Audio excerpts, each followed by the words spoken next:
Why death row inmates at Goulburn fear mealtime. Every day, at exactly the same time, a loud metal bell rings inside Goulburn prison. For most people, a bell for food means something good. It means you are about to eat. It means your stomach will stop hurting. It means you will feel a little better. But for men on death row in Goulburn, that bell does not bring happiness. It brings fear. Some of them freeze when they hear it. Some close their eyes. Some whisper prayers. Some stop breathing for a few seconds. Because in this prison, mealtime is not just about food. It is about power. It is about punishment. It is about reminders. And sometimes, it is about life and death. Today, you're going to hear the story of why death row inmates at Goulburn fear mealtime, and what really happens behind those locked doors. The bell that changes everything. The bell rings at 5:30 in the morning. Not soft, not gentle. It is loud, sharp, cold, like metal hitting metal. Clang, clang, clang. The sound travels through the long, concrete hallways. It bounces off walls. It slides under cell doors. It enters every small room. On death row, every man has his own cell. The cells are small, about the size of a bathroom. One bed, one toilet, one sink, one small window with bars. When the bell rings, most men are already awake. They do not sleep well. It is hard to sleep when you know where you are. It is hard to sleep when tomorrow is never promised. A man named Marcus lies on his thin mattress. He has been on death row for 11 years. Every morning, he stares at the ceiling. He counts cracks in the concrete. He listens to the pipes. He listens to footsteps. And he waits for the bell. When it rings, his heart beats faster. Not because he is hungry, because he is scared. Marcus whispers to himself, "Here we go again." All around him, other men react the same way. Some sit up fast. Some sit still. Some turn their faces to the wall. No one smiles. No one laughs. Because mealtime on death row is different. Very different. After the bell rings, guards start walking down the hallway. Their boots hit the floor. Thump, thump, thump. They carry metal food trays. The trays are stacked high. They rattle when they move. Clack, clack, clack. Each sound is like a warning. The guards stop at each cell. They do not talk much. No good morning. No how are you. Just orders. Stand back. Hands behind your back. Face the wall. Marcus stands. He turns around. He places his hands behind him. He faces the cold wall. He does not look back, because he knows the rules. If he moves too slow, if he asks a question, if he looks the wrong way, there could be trouble. A small mistake can become a big problem. The guard opens the small food slot in the door. It makes a sharp sound. Click, clang. A tray slides in. Sometimes it hits the floor. Sometimes food spills. No one cares. The slot closes. Slam. And that's it. Breakfast has arrived. Today, Marcus looks down. On his tray, he sees a small piece of bread, watery porridge, one tiny cup of milk. Sometimes it is cold. Sometimes it smells strange. Sometimes insects crawl near it. But you eat it, or you stay hungry. There is no choice. But the fear is not about the food. It is about what comes with it. Because on death row, mealtime is also inspection time. While giving food, guards watch everything. They look into your cell. They check your face, your hands, your body, your eyes. They want to see, are you weak? Are you sick? Are you acting strange? Are you losing hope? Because if you look too weak, you might be taken away. If you look too sad, you might be questioned. If you look too tired, you might be sent to medical. And medical visits on death row are scary. Sometimes, men leave for checkups and never come back. Not to their cells, not to the hallway, not to their friends. They are moved, prepared, separated, closer to the end. So every meal is also a test to look normal, to look okay, to look alive. Marcus forces himself to sit up straight, even though his stomach hurts, even though his head feels heavy, even though he barely slept. He lifts his spoon. His hand shakes a little. He hopes the guard does not notice. Across the hallway, another man named Daniel whispers through his door, "Did you get the cold one again?" Marcus answers quietly, "Yeah, same as yesterday." Daniel sighs. This place, it messes with your head. And he is right, because in Goulburn death row, food is not comfort. It is control. It reminds you that someone else decides when you eat, what you eat, how you eat, and if you'll eat tomorrow. Some days, trays come late, very late. Men wait for hours. Stomachs growl, heads spin. No explanation, no apology, just silence. Other days, meals are rushed. Guards hurry. Trays are thrown in. Food spills. Men eat from dirty floors. Because hunger is stronger than pride. And then, there are the special days. Days when whispers spread. Days when guards act strange. Days when everyone is nervous. Days when a man might be having his last meal soon. On those days, every tray feels heavy. Every bite feels different. Every sound feels louder. Marcus remembers one morning. A few years ago, the bell rang. Trays came, but one cell stayed quiet. No sound, no movement, no tray. Later, he learned. The man inside was gone, taken in the night, prepared in secret, executed before sunrise. No goodbye, no warning. Since that day, Marcus fears every meal, because every meal means you survived another night, but you might not survive the next. And as he slowly eats his cold porridge, he wonders, how many more times will I hear this bell? How many more trays will come through this door? How many more mornings do I have left? And he does not know the answer. Not yet. The rules you can't break. By the time breakfast is over, the hallway is silent again. No talking, no shouting, no footsteps, only the soft sounds of spoons scraping metal, and quiet breathing. In Goulburn Death Row, silence is a rule. Not written on paper, not posted on walls, but everyone knows it.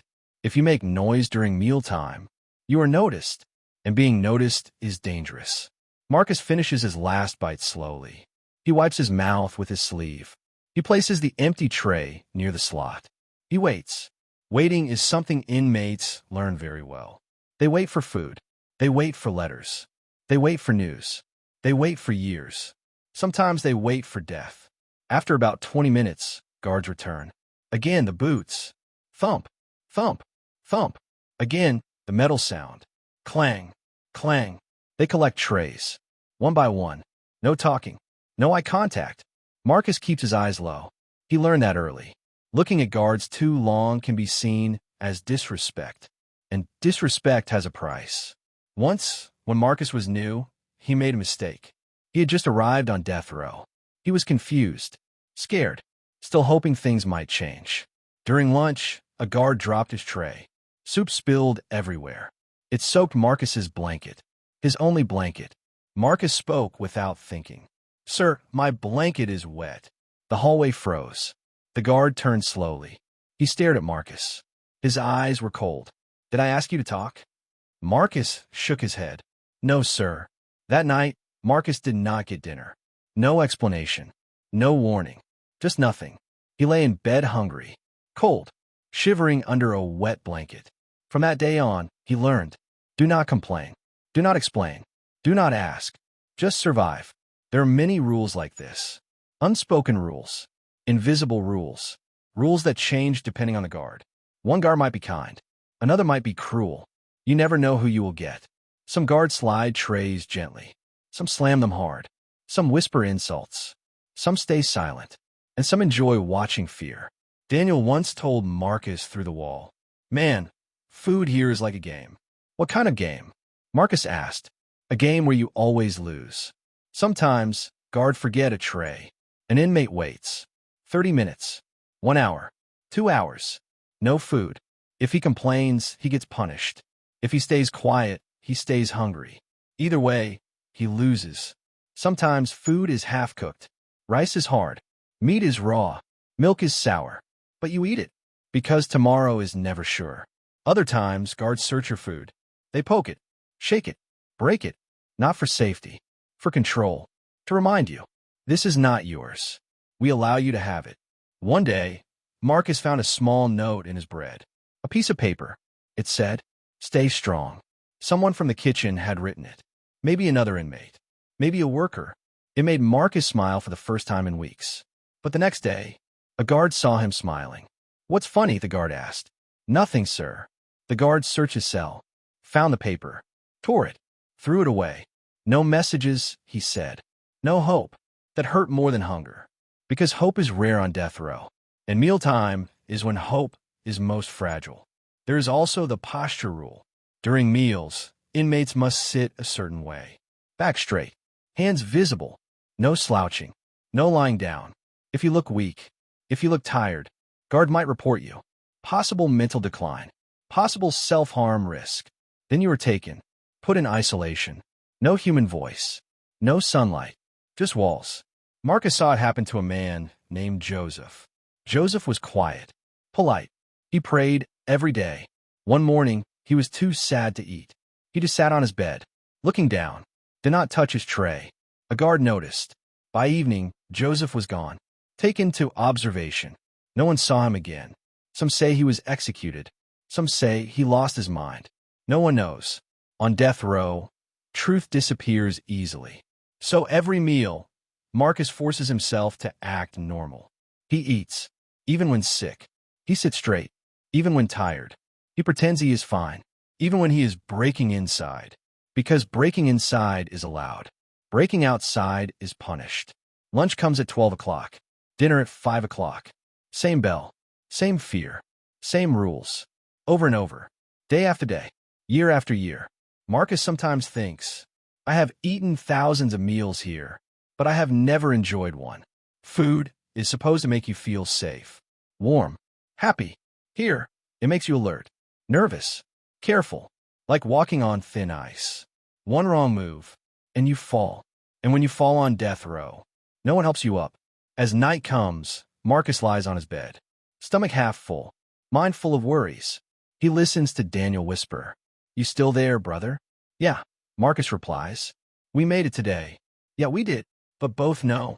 Tomorrow, the bell will ring again, and the rules will start all over.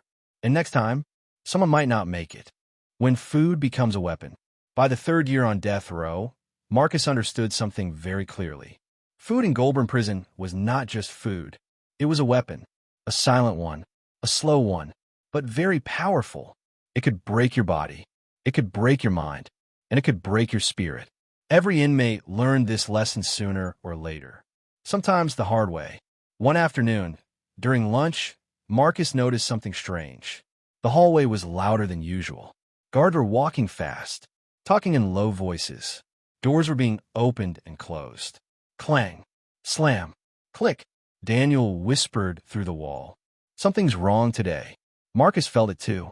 His chest felt tight, like bad news was coming. When the trays arrived, Marcus looked down. His food was different.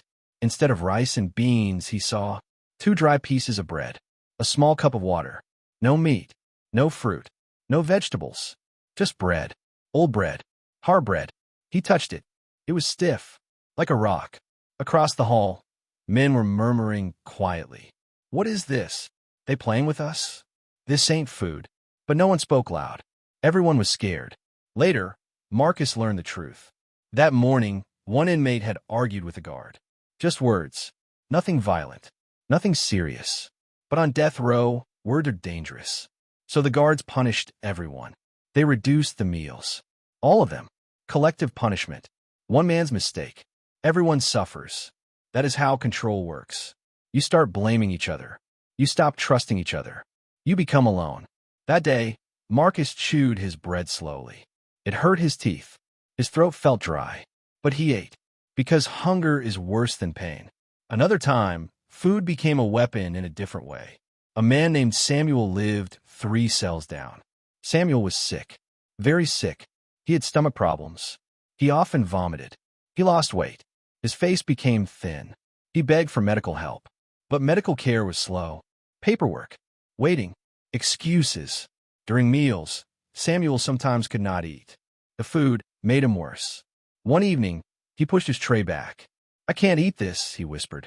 A guard heard him. You're refusing food? The guard asked. No, sir. I'm sick. The guard wrote something on his clipboard. The next day, Samuel's meals were cut in half. They said he was on protest. But he was not protesting. He was suffering. In 2 months, Samuel was gone. Official report, health failure. Inmates knew better. Hunger helped kill him. Food was used to weaken him. Slowly, quietly. No blood. No noise. Just empty trays. Marcus never forgot Samuel. Every time he felt sick, every time food smelled bad, he still ate. Because he was afraid. Afraid of becoming difficult. Afraid of becoming a problem. Afraid of becoming invisible. Sometimes, guards used food to send messages. If a man had a court appeal coming, his meals might suddenly improve. Better meat, fresh fruit, hot soup. It made him think, maybe they want me calm. Maybe something big is coming. If a man had lost his final appeal, his food often got worse. Cold, smaller, late, like a silent warning. You're running out of time. Daniel once whispered, they feeding us like this to remind us. Remind us of what? Marcus asked. That we don't matter. That sentence stayed in Marcus's head. There were also rumors, whispers, stories passed through walls. Some said certain trays were marked. If you got a special meal, extra dessert, extra meat, better drink, it might mean you were being watched. It might mean officials were checking your health, preparing reports, preparing files, preparing schedules. Some men refused special food. Out of fear, they would rather be hungry than be noticed. Marcus remembered one night when a guard gave him an apple. A real apple. Fresh, red, shiny. He hadn't seen one in years. Eat, the guard said. Marcus stared at it. His hand shook. Why, he asked. The guard smiled. You'll see. Marcus did not eat it. He hid it under his mattress. All night, he could not sleep. He thought, is this my last week? Is this my last month? Are they checking me? The next day, nothing happened. Maybe it was just kindness. Maybe it was nothing. But on death row, nothing feels safe. Everything feels like a sign, like a warning, like a countdown. So food stopped being food. It became a message, a threat, a test, a reminder. Every bite said, you are still here, but you might not be tomorrow. Marcus chewed slowly. Every meal, every day, try to read the meaning, try to stay alive. Try not to think too far ahead, because thinking too far ahead could break you. And in this place, once you're broken, food can finish the job. The last meal whispers. On death row, rumors travel faster than sound. They move through pipes, through walls, through cracks in doors, through whispers at night. And the most feared rumor of all is about the last meal. Every inmate knows what it means. When someone is about to be executed, they are allowed to choose one final meal. Something special, something personal, something from the outside. It might be pizza. It might be fried chicken. It might be steak. It might be cake. To normal people, it sounds kind, like a small act of mercy. But on death row, it is terrifying, because it means the end is very close. Marcus first heard about it from an older inmate named Raymond. Raymond had been on death row for 22 years. His voice was soft, tired, wise. One night, through the wall, Raymond whispered, "You ever seen a last meal yet?" Marcus said, "No, have you?" "Yes." "What was it like?" Raymond paused, then said, "It's like watching a man eat his goodbye." Marcus never forgot that sentence. A few months later, he saw it for himself. There was a man named Victor. Victor was quiet. He read books. He wrote letters. He rarely talked. One week, guards started acting different around Victor. They were polite. Too polite. They called him sir. They asked if he was okay. They checked on him often. Then, one evening, something changed. Instead of a normal metal tray, Victor received a white plastic plate. Clean. New. With real food. Hot food. Everyone noticed. The hallway went silent. Men pressed their ears to their doors. They listened. They waited. Victor's meal had roast chicken, mashed potatoes, green beans, bread with butter, chocolate cake, and a bottle of soda. Food from the outside. Food from freedom. Marcus felt sick when he heard about it. Daniel whispered, "It's his last meal." "No," Marcus said. "Yes," Daniel replied. They approved his date. That night, no one slept. Some men prayed. Some cried quietly. Some stared into darkness.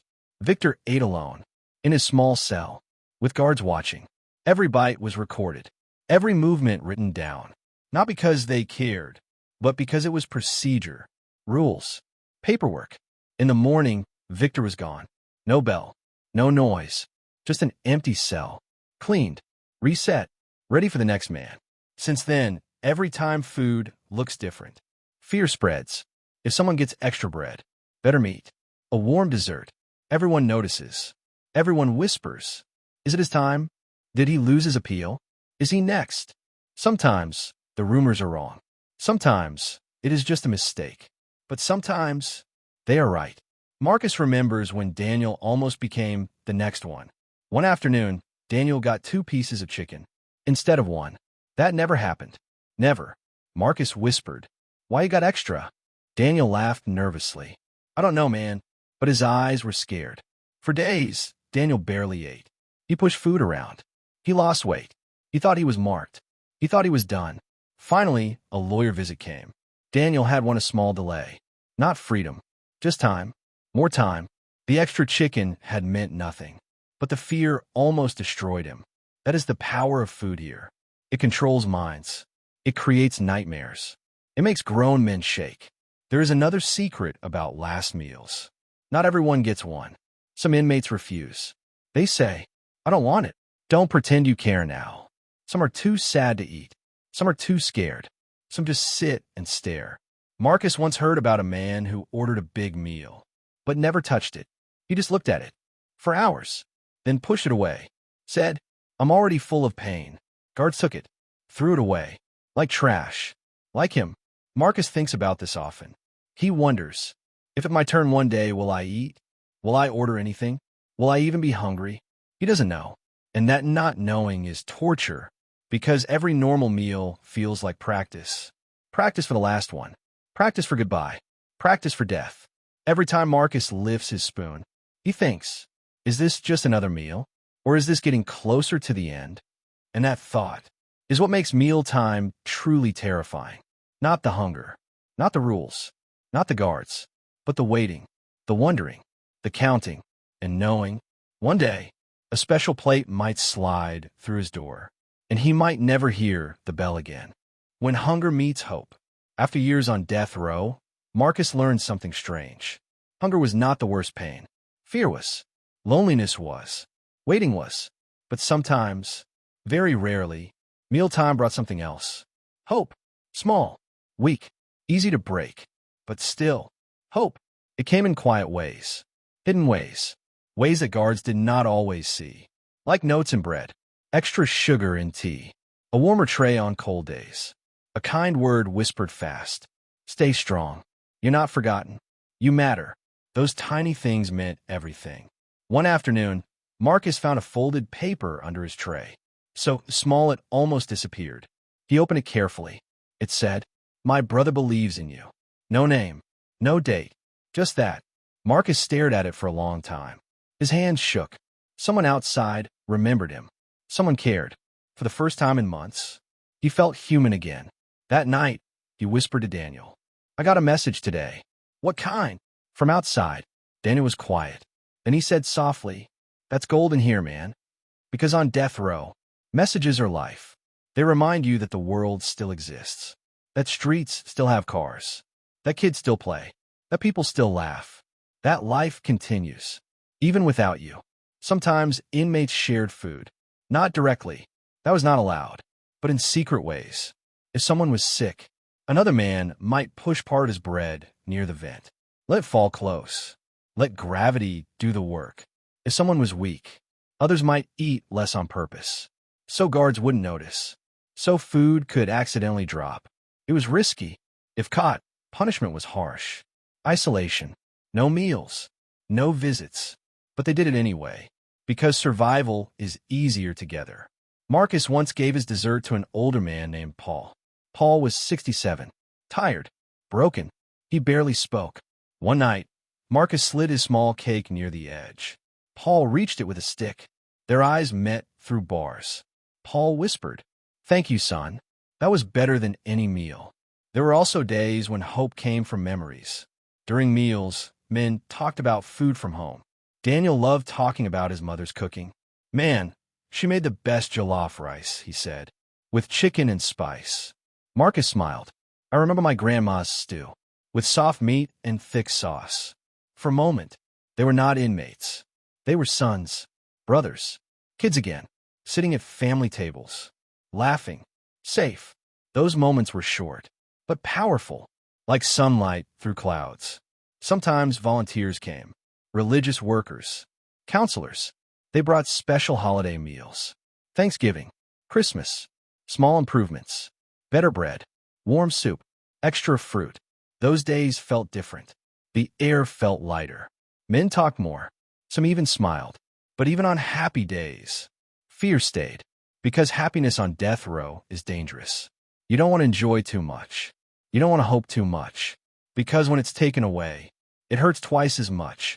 Marcus learned to balance. Eat. Survive. Hope quietly. Never too loudly. Never too proudly. One evening, after dinner, Daniel whispered, "Marcus, what keeps you going?" Marcus thought. Long. Then said, "Tomorrow's bell." "What?" "As long as I hear it, I'm still here." Daniel laughed softly. "That's deep, man." It was true. The bell meant life. Even if it meant fear. Even if it meant pain. It meant, I survive another day. But something was changing. Marcus felt it. The guards were watching him more. Medical checks increased. Papers were signed. Meetings happened. His lawyer looked worried. Visits became serious. No jokes.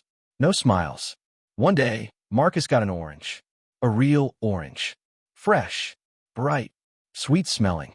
He froze. He stared at it. His heart started racing. Was this kindness? Or is this a sign? Daniel whispered, "You okay, bro?" "I don't know," Marcus said. "I really don't know." He held the orange in his hands, feeling its weight, its warmth, its meaning. On death row, nothing is just food. Everything is a message. Everything is a signal. Everything might mean something big is coming. Marcus peeled the orange slowly, each piece falling away, like days, like time, like chances. And as he took the first bite, he wondered, is this hope, or is this goodbye? But he didn't know yet. Not yet. The day the bell sounded different. Some mornings feel wrong from start. Marcus felt it before the bell even rang. He woke up early, earlier than usual. His chest felt tight. His mouth was dry. His hands were shaking. The hallway was too quiet. No coughing, no whispering, no distant footsteps, just silence, heavy silence, like the prison itself was holding its breath. Then, the bell rang. Clang, clang, clang. But this time, it sounded different. Slower, louder, colder. Marcus sat up fast. His heart was pounding. Boom, boom, boom. Daniel whispered through the wall. "Bro, you feel that?" "Yeah," Marcus replied. "Something's wrong." The guards came. More of them than usual. Not 2, not 3, 6. They walked together.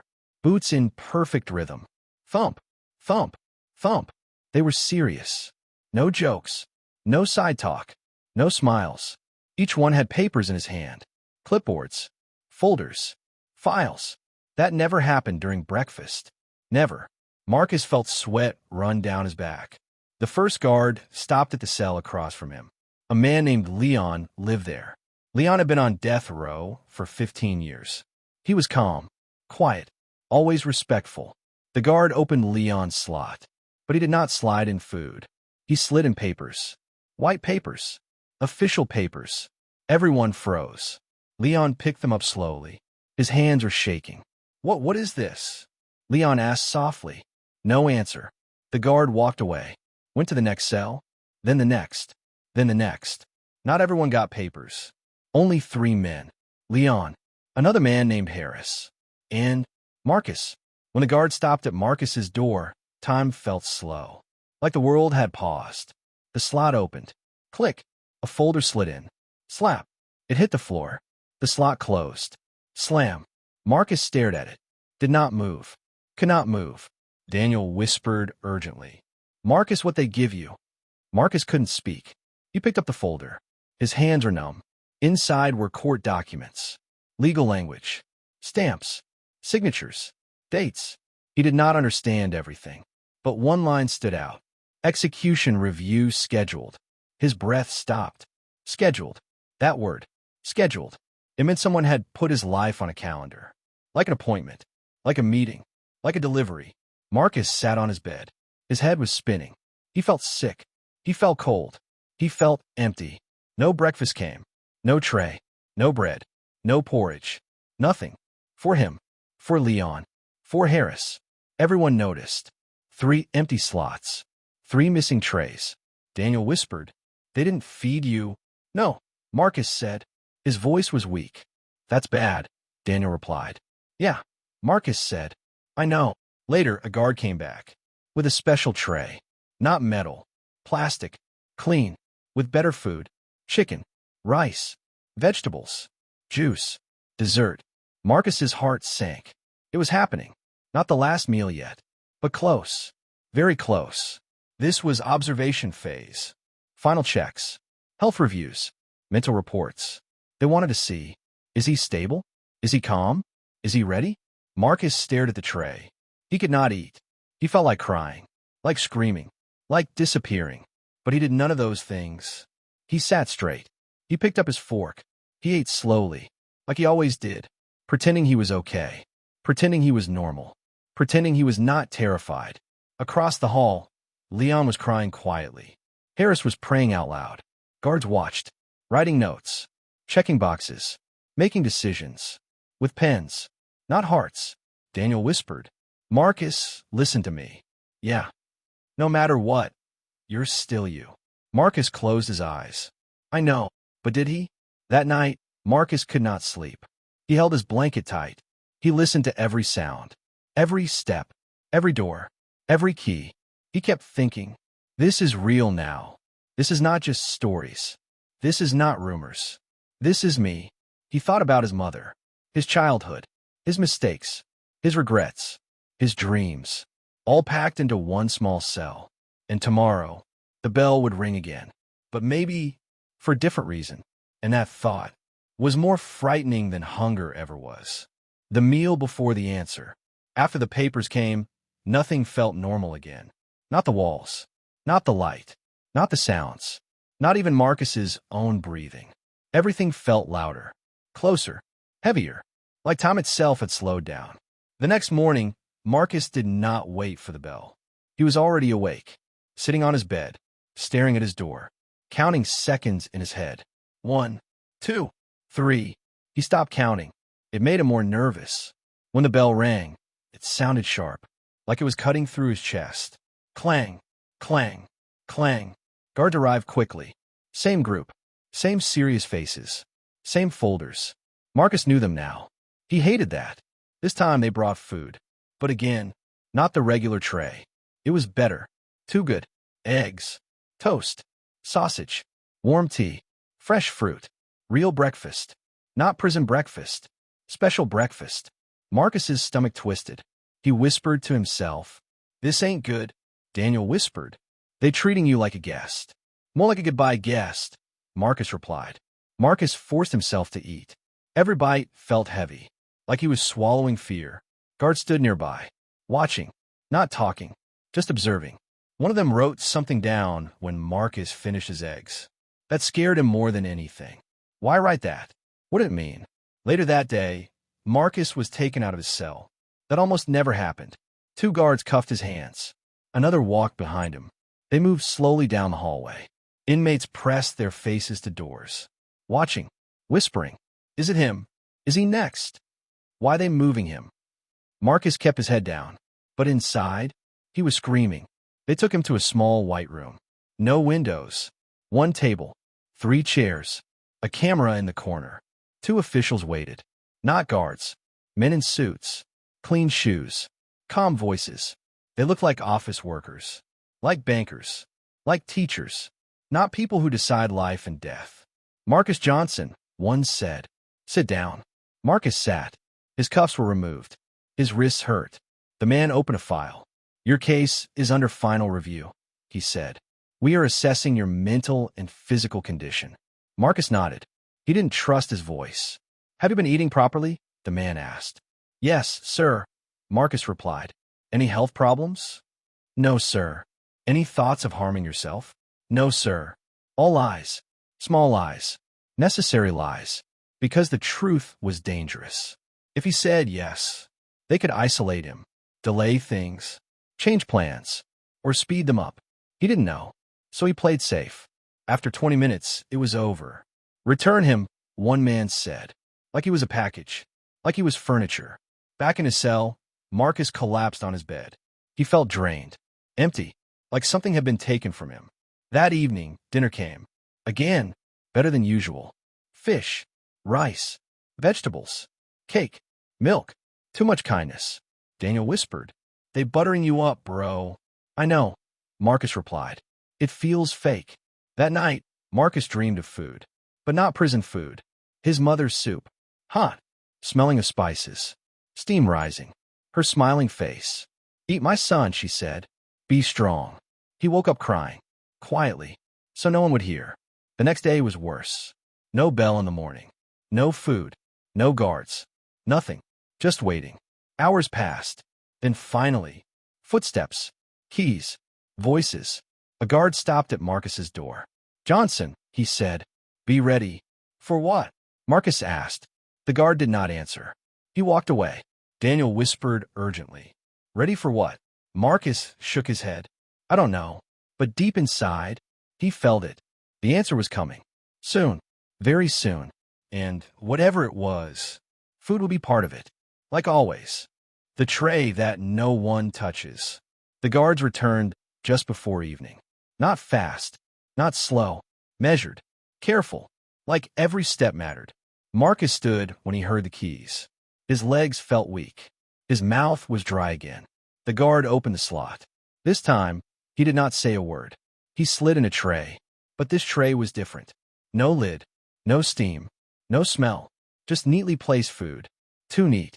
Too perfect. Marcus looked at it. Chicken. Rice. Vegetables. Bread. A small dessert. A drink. The kind of meal that makes other inmates go quiet. The kind of meal that makes whispers start. The kind of meal that no one wants. Across the hall, someone whispered, Is that his? Another voice answered, Yeah, that's one of those trays. Marcus sat on his bed. He did not touch the food. His hand stayed on his knees. His heart was racing. Daniel whispered softly, Marcus, listen to me. Yeah. Whatever happens, don't let them see you break. Marcus nodded, but his eyes burned. He stared at the tray for a long time. Minutes passed, then an hour. The food got cold, still untouched. A guard returned. He noticed. You not eating? The guard asked. Marcus looked up. I'm not hungry, sir. The guard raised an eyebrow. He wrote something down. That scared Marcus more than hunger ever could. After the guard left, Marcus whispered, They're watching everything. I know, Daniel replied. They always do. That night, Marcus finally took one bite. Just one. Not because he was hungry, but because he wanted proof. Proof that he was still alive. Proof that he still had control over something. Anything. He chewed slowly. Swallowed. His stomach turned. He pushed the tray away. Sleep did not come. The lights stayed on. Brighter than usual. Guards walked past his cell more often. Checking. Watching. Counting. Marcus felt like an object in a display case. The next morning, no bell. Again, that was worse than hearing it. Because silence meant decisions were being made. Somewhere. By people he could not see. Around midday, the guards came. They did not bring food. They brought instructions. Johnson, one guard said, Pack your property. Marcus froze. Pack for where? He asked. The guard looked at him. Flat. Emotionless. You'll find out. Marcus packed slowly. His letters. His photos. His notes. His Bible. His blanket. Everything he owned fit into one small bag. That alone broke his heart. As they cuffed him, Daniel whispered loudly, Marcus. Marcus turned his head. Daniel pressed his face to the bars. You're not done yet, Daniel said. You hear me? You're not done. Marcus swallowed hard. I hear you. They walked him down the hallway. Past cells. Past faces. Past whispers. Past fear. Some men prayed as he passed. Some looked away. Some stared like they were seeing their own future. They stopped at a door Marcus had never seen before. No number. No name. Just metal. The guard opened it. Inside was a small room. Clean. White. A table. 2 chairs. A camera. And on the table, another tray. Covered. The guard uncuffed Marcus. Sit, he said. Marcus sat. Alone. The door closed behind him. Click. He stared at the covered tray. His hand shook. He did not lift the cover. He could not. Because whatever was under it meant something. Something final. Something important. Minutes passed. Then footsteps. The door opened. Two officials walked in. Same suits. Same calm faces. One of them spoke. Marcus Johnson. This meal is provided while you wait for the final decision. Wait. That word. It gave him a breath. Not relief, but space. Time. How long? Marcus asked. The man paused. Not long. They sat across from him. Silent. Watching. The tray sat between them. Untouched. Heavy with meaning. Marcus looked at it. Then at them. Then back at it. His heart pounded. This was not the end, but it was close enough to feel it. Very close. And as he slowly reached toward the tray, he wondered, was this a meal of mercy? Or just another step toward goodbye? And that question hung in the air, unanswered. Why mealtime is the scariest moment? On the outside, food is comfort. It brings families together. It brings warmth. It brings peace. But on death row in Goulburn, food means something else. It means control. It means watching. It means waiting.